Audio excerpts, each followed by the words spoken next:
Hola, bienvenido a la cuarta sesión de la campaña 40 días viviendo en comunidad.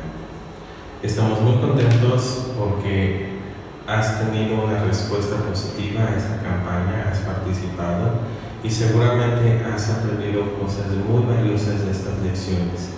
Estamos muy contentos porque hemos tenido un recorrido fabuloso también en la iglesia los domingos. Ha habido una respuesta positiva y agradecemos a Dios porque Él, en medio de tantas situaciones difíciles por las que pasamos las personas, tenemos su gracia y su bendición.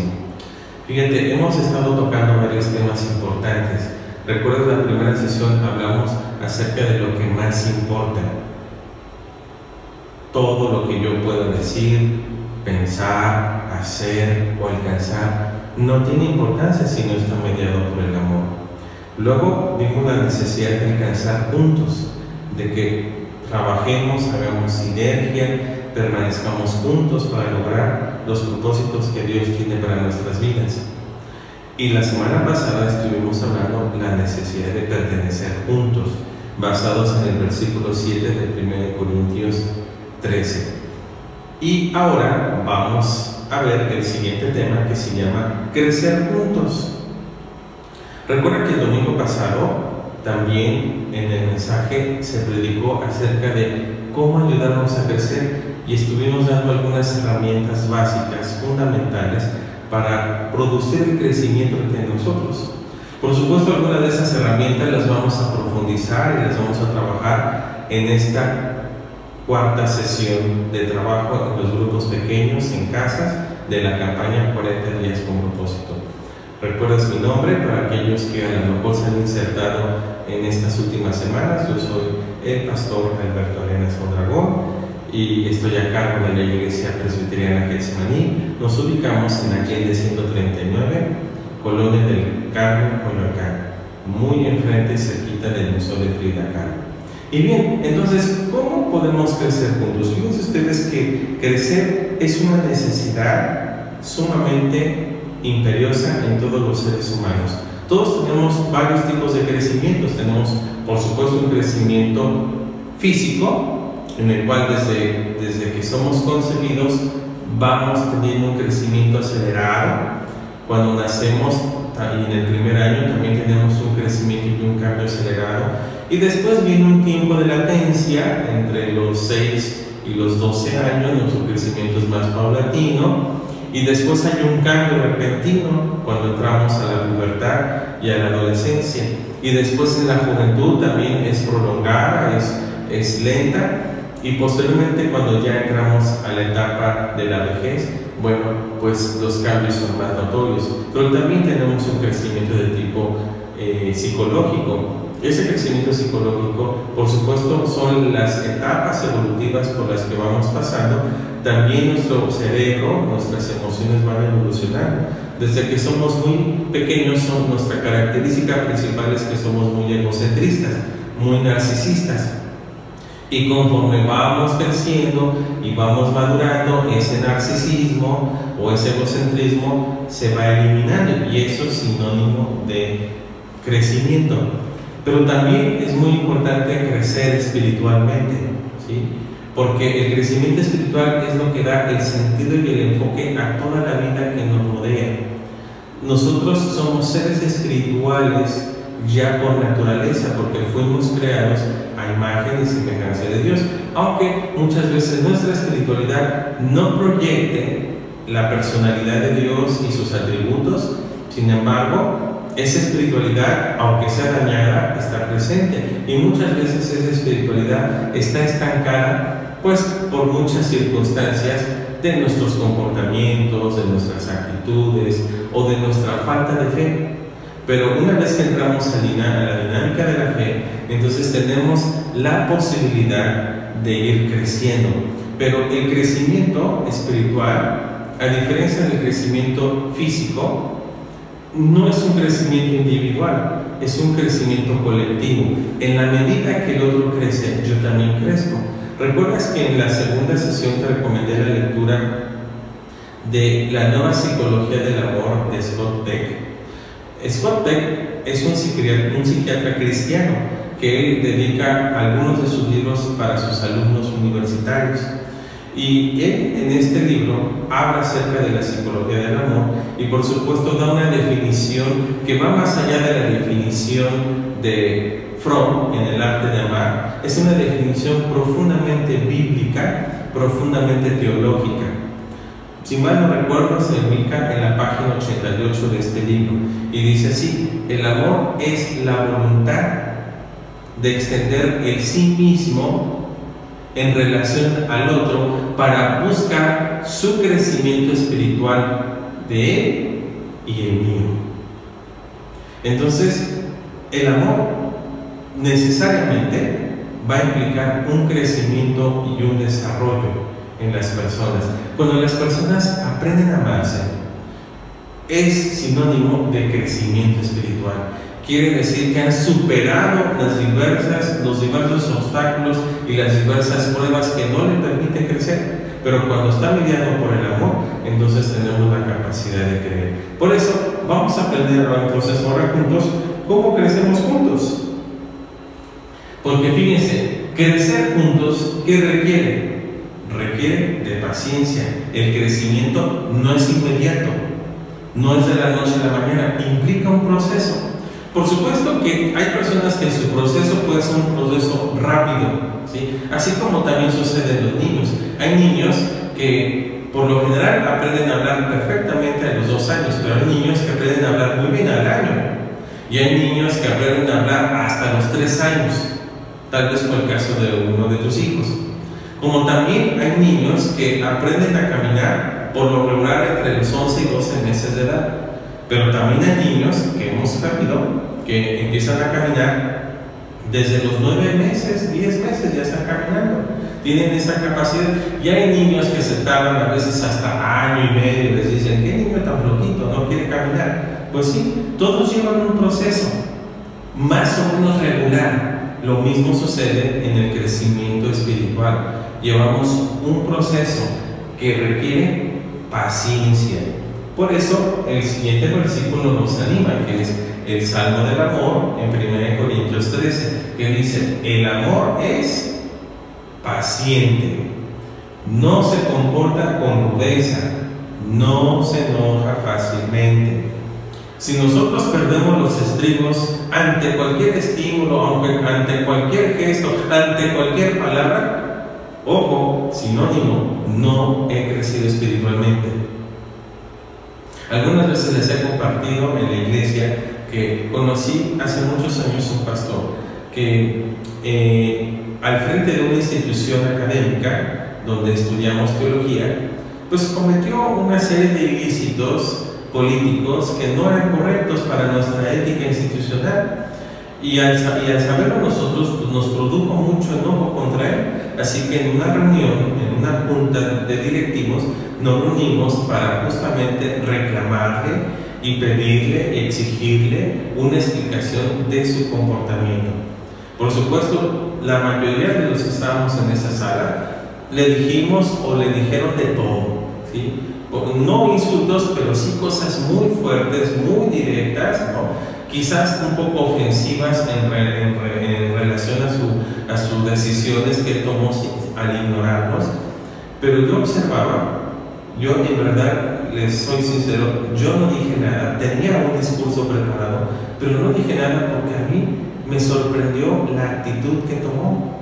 Se sentó en su silla en medio de nosotros y empezó a escuchar a uno por uno y cosas muy fuertes, pero el pastor muy tranquilo, sereno, sin manifestar un gesto de enojo, de burla, de extrañamiento, sentado, tranquilo, con sus manos cruzadas. Y ya al final, una vez que todos agotaron sus discursos, él empezó a hablar con mucha tranquilidad y paciencia, explicando las circunstancias. Automáticamente se acabó la reunión. Ya no hubo más pleito. Sí, la capacidad de soportar. Y yo dije: wow, yo quiero ser como ese pastor, porque yo sí pierdo la cabeza fácilmente, porque yo sí me enojo a la primera, porque yo sí me defiendo de los demás. El amor es paciente, no se comporta con rudeza, no se enoja fácilmente. Fíjense que hay otro libro que es muy recomendable como lectura general universal, así como estamos recomendando este libro cristiano de la nueva psicología del amor. Hay otro libro que es altamente recomendable, la inteligencia emocional de Daniel Goleman, y él comienza con una cita de Aristóteles que dice, parafraseado así: cualquiera se puede enojar, pero no cualquiera se enoja con la persona correcta, por el motivo correcto, en el momento correcto. Muchas veces tienes problemas con alguien y te desquitas con tu familia. Entonces quiere decir que no has crecido espiritualmente. También otro pasaje dice Efesios 4:2: siempre humildes y amables, pacientes, tolerantes unos a otros en amor. Oh, cuántas diferencias podemos tener nosotros, e incluso nuestro carácter puede chocar con el carácter de otro hermano. Si simplemente en nuestra casa, si tenemos hijos, podemos observar que entre ellos a veces chocan su carácter. Y aunque pues se quieren como hermanos, pero tienen muchas dificultades porque no imponen en su personalidad. Lo mismo sucede en el ambiente laboral, en las escuelas. Convivimos con muchas personas, pero no con todos empatamos. Incluso hay personas en las cuales, si somos sinceros, nos caen gordas. Pero de eso a que nosotros explotemos en enojo con los demás, hay una gran diferencia. Por eso uno tiene que ser mesurado y tener autocontrol. Eso es sinónimo de crecimiento. También lo que nos enseña este manual es que crecer juntos requiere de integridad. ¿Sabes qué significa la palabra integridad? La palabra integridad te la voy a poner como un ejemplo muy práctico. Integridad es la capacidad de hacer lo que haces en oculto, hacerlo ante público. Cuando no hay una congruencia entre las cosas que yo hago oculto, privado, con las que hago en público, quiere decir que no hay integridad. Si yo puedo ser el mismo, si yo tengo una fe impecable, si yo tengo una vida digna, quiere decir que voy a ser la misma persona en todos los escenarios, que no me voy a dividir ni a partir de acuerdo al contexto, a las personas o a las circunstancias que me convengan, sino que yo seré una sola pieza en todos lados. Eso significa integridad. Por supuesto, ser una persona íntegra es muy difícil. No es lo mismo que ser una persona de altos valores morales. Las personas de altos valores morales se esfuerzan mucho por ser personas buenas, benignas, que le hacen el bien a los demás. La integridad no requiere de mucho esfuerzo, forma parte de nuestra naturaleza si crecemos espiritualmente en el amor. Por eso dice en el versículo 6 de 1 Corintios: el amor se regocija con la verdad. Es decir, siempre está del lado positivo, del lado de la construcción del otro. Además, por otro lado, nos dice Efesios: vivir la verdad con amor. Esa es una exhortación a que nosotros debemos de ser personas íntegras. La persona con integridad significa que ha crecido espiritualmente, es decir, que ha sido mediado por el amor. Por eso, ante estas situaciones, uno tiene que aprender a hablar la verdad en amor. ¿Cómo puedo entonces aprender a hablar la verdad en amor? Bueno, en primer lugar, necesito revisar mis motivos. Escribe ahí motivos. ¿Cuáles son los motivos que me llevan a hacer las cosas? ¿Qué es lo que me mueve o me motiva para hacer o no hacer las cosas, en tomar una decisión? ¿Cuáles son los fines que me llevan? ¿Has escuchado la frase maquiavélica, el fin justifica los medios? Sí, hay una gran verdad al respecto, pero habría que revisar cuáles son los fines. ¿Los fines son perversos? ¿Los fines son positivos, constructivos? Revisa tus fines, revisa tus motivos. Por eso también el texto de Mateo nos dice: ¿por qué te fijas en la astilla que tiene tu hermano en el ojo y no le das importancia a la viga que está en el tuyo? Saca primero la viga de tu propio ojo y entonces verás con claridad para sacar la astilla del ojo de tu hermano. Revisa tus motivos. A veces solemos señalar los defectos de los demás, pero ¿ya te viste en tu interior?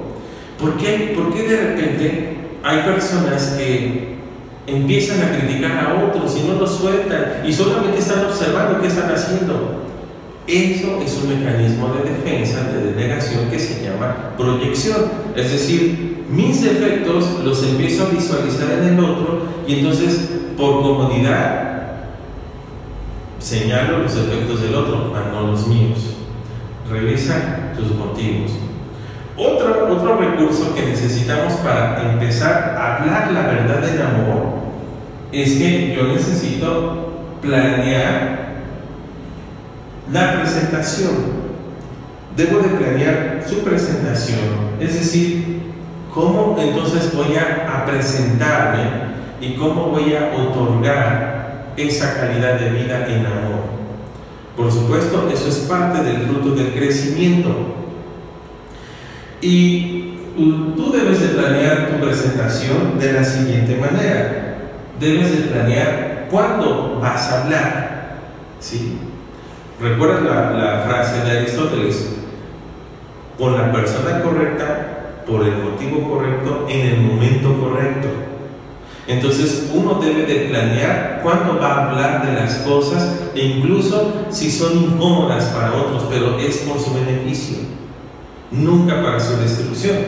Por eso Proverbios 25 dice: como naranjas de oro con incrustaciones de plata son las palabras dichas a tiempo. Fuera de tiempo ya no tienen sentido. Pero además, para poder entonces revisar tus presentaciones, debes de planear qué vas a decir. Entonces observa que no solamente qué vas a hablar, sino qué vas a decir, qué palabras son necesarias para poder hablar de una situación incómoda, dolorosa e incluso problemática. Si tú quieres que el otro crezca, nada más imagínate cómo te gustaría, si tú hubieras fallado, cómo te gustaría que las personas te dijeran. Por supuesto, Proverbios nos dice: como anillo o collar de oro fino son los regaños del sabio en oídos atentos.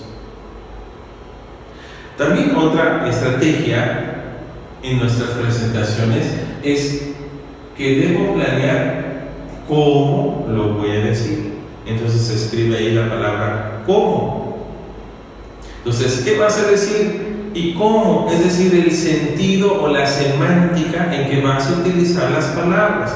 Porque puede sonar muy agresivo o puede sonar comprensivo, restaurador, pacificador, o puede sonar violento. Entonces, ¿cómo vas a decirlo? Porque muchas personas se jactan: es que yo digo las cosas como son, así directas, discúlpame, soy muy sincero. Está bien, si eres directo y sincero, pero el sentido, como dicen las palabras, es muy hiriente, y eso no se vale. También Proverbios nos dice: el charlatán, fíjate, ¿a qué nivel lo deja? El charlatán hiere con la lengua como una espada, pero la lengua del sabio es como un alivio. Entonces, de esta manera, nosotros podemos planear cómo vamos a hablar mediado por el amor. Por supuesto, sí necesitamos de algunas herramientas para prepararnos, para lograrlo, ¿sí? Aquí vienen las estrategias, pero ahora, ¿qué tipo de herramientas requieres para poder llevar a cabo esto? Bueno, Pues la primera herramienta que enfatizamos mucho en el mensaje el domingo pasado es justamente la oración. Algo que nos ayuda a crecer juntos es que tenemos que orar primero. Si tú quieres ayudar a otro a enmendar su camino, primero tienes que estar en oración. Nunca te acerques a dar un buen consejo, apoyar emocionalmente a alguien si no has orado. Porque si tú no entras en un momento de oración donde reflexionas, analizas, depositas tu vida en las manos de Dios y solicitas su sabiduría para que cómo vas a decir las cosas, de qué manera la vas a decir, bajo qué contexto, bajo qué circunstancias, si tú no oras va a haber un fracaso rotundo. Entonces, si tú aprendes a orar previamente a cómo solucionar los problemas con los demás, entonces tendrás las herramientas correctas para hablar con la verdad. Entonces tendrás la oportunidad de decir las cosas con tacto, no bruscamente, como el ejemplo que te puse anterior. Las cosas como son, sí, pero a esa persona no le gusta que le hablen así, le gusta lastimar, y eso lo disfraza con una máscara de diciendo, no, es que yo digo las cosas como son. Dilo con tacto. Imagínate cómo te gustaría que te hablaran a ti cuando tú cometes equivocaciones. Tal vez en el pasado la gente te generó una herida muy profunda en el corazón, en las emociones. Tal vez fue mamá, tal vez fue papá, tal vez alguien muy significativo en tu vida. Pero no por eso vas a actuar de la misma manera. Dilo con tacto. Proverbio nos dice, fíjense, al sabio de corazón se le llama inteligente. Los sabios convincentes promueven el saber. Dilo con tacto. Y también, otra herramienta que puedes utilizar, dilo tiernamente. Contacto es utilizar las palabras precisas, adecuadas, en su justa medida, pero también decirlo con ternura. Es importante, recuerda que cuando éramos pequeños, por supuesto, cómo nos gozaba, cómo nos producía paz el que nuestros padres se acercaran con palabras de ternura.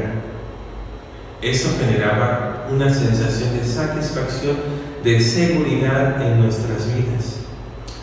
Al crecer a veces decimos, ya no necesita que se le hable de esa manera, ya no es un chiquito, ya no es un bebé, ya es un adulto que debe de comprender las cosas como son. Seguimos con esa sensibilidad en el corazón, la necesidad de que las cosas nos lo digan de una manera más tierna. Otra herramienta también puede ser, dilo con gentileza, es decir, no usen las palabras altisonantes, no usen palabras que suelen ser muy coloquiales, a lo mejor hasta producen risa entre los demás.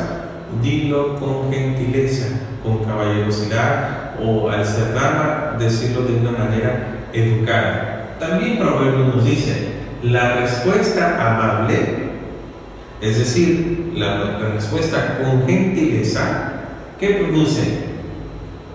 Calma el enojo. Y la respuesta agresiva, ¿qué lo va a hacer? Es como echarle más leña al fuego, ¿sí? Entonces, fíjate bien que es importante, como último punto, ya para terminar, crecer juntos requiere entonces la capacidad de perdonar.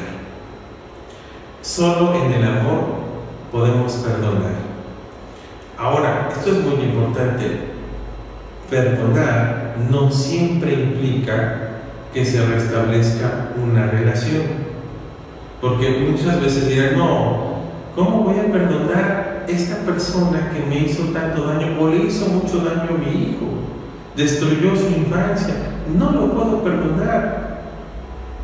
O decir, esta persona mató a mi hijo. No puedo perdonarle que ande libre. Eso no significa que la falta de perdón o el perdón implica que no pague por sus pecados, por sus delitos. Por supuesto que sí, las personas tienen que responder por sus actos.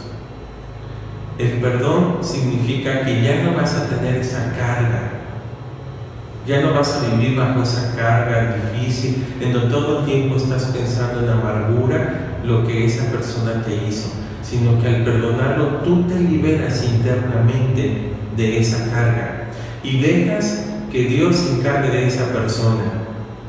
No necesariamente implica que van a volver a ser amigos o van a volver a ser amantes.